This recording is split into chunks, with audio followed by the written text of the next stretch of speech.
Hi friends అందరికీ మరి మనం ఎలక్ట్రికల్ ఈక్విప్మెంట్స్లో భాగంగా టాకోమీటర్ గురించి తెలుసుకుందాం. టాకోమీటర్ అంటే ఏంటో తెలుసా? అది ఎలా అద్భుతంగా మెషిన్ యొక్క స్పీడ్ని ఏ విధంగా క్యాలిక్యులేట్ చేస్తుందో తెలుసా?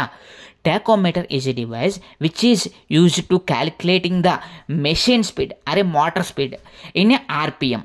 అంటే ఏదైనా ఒక మోటార్ని కానీ, ఒక డీసీ మోటార్ని అలాగే ఏసీ మోటార్ని తీసుకుని ఆ యొక్క మెషిన్ కనుక ఎంత స్పీడ్తో తిరుగుతుందో, అంటే ఒక నిమిషానికి రెవల్యూషన్ పర్ మినిట్ అనేది ఎంత ఫాస్ట్గా తిరుగుతుందో తెలుసుకోవాలి అని అంటే ఉపయోగపడేటువంటి అద్భుతమైనటువంటి పరికరం ఇదే మనకి టాకోమీటర్ అని అంటారనమాట.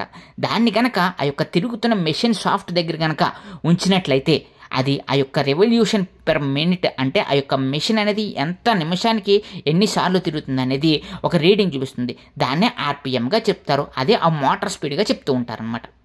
మరి మీకు మరిన్ని ఇలాంటి ఇంట్రెస్టింగ్ వీడియోస్ కోసం వెంటనే మా ఛానల్ సబ్స్క్రైబ్ చేసుకోండి ఫ్రెండ్స్.